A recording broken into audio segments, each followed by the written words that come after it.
would it be appropriate to transpose the Hindi slash Sanskrit word shunya, which means zero, into Persian, let's say by using the Urdu spelling? If you really wanted to not use the Arabic word, which is sifr, if you really wanted to have a Proto Indo European way of saying zero, I wonder if that would be remotely appropriate. I've been going down the language rabbit hole, and as an English speaker, a comfortable landing place is Persian, because, well, Persian is a Proto Indo European language like English. The only real thing that's switched around with it is the word order in a typical sentence.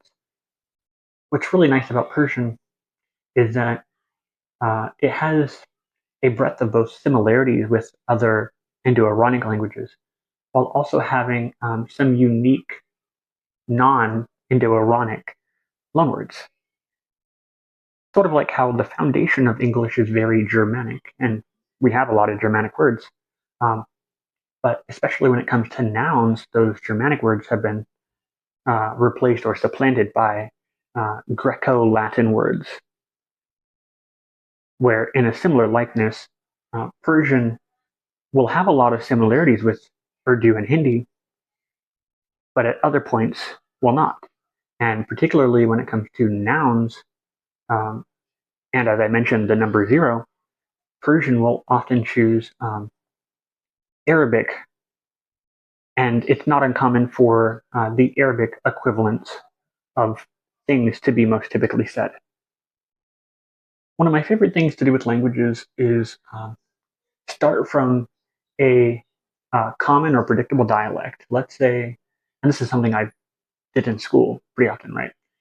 In the American school system, when students are taught Spanish, typically it's Central American with a priority on Mexican Spanish.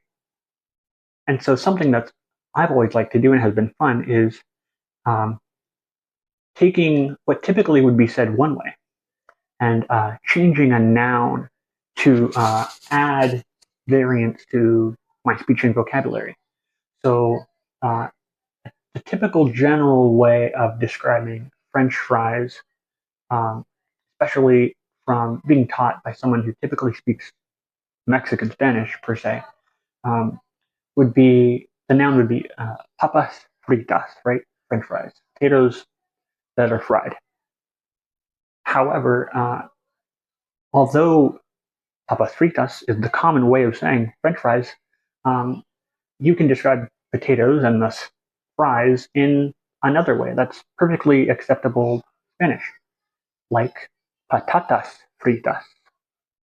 And that's not too dissimilar from what Hindi and Urdu can do to each other, where uh, Hindi may take the more typically Sanskrit, Devanagari, Brahmi, whatever script the noun originates in, and prefer that, where Urdu will typically take the more Turkic, Persian, Arabic noun for something.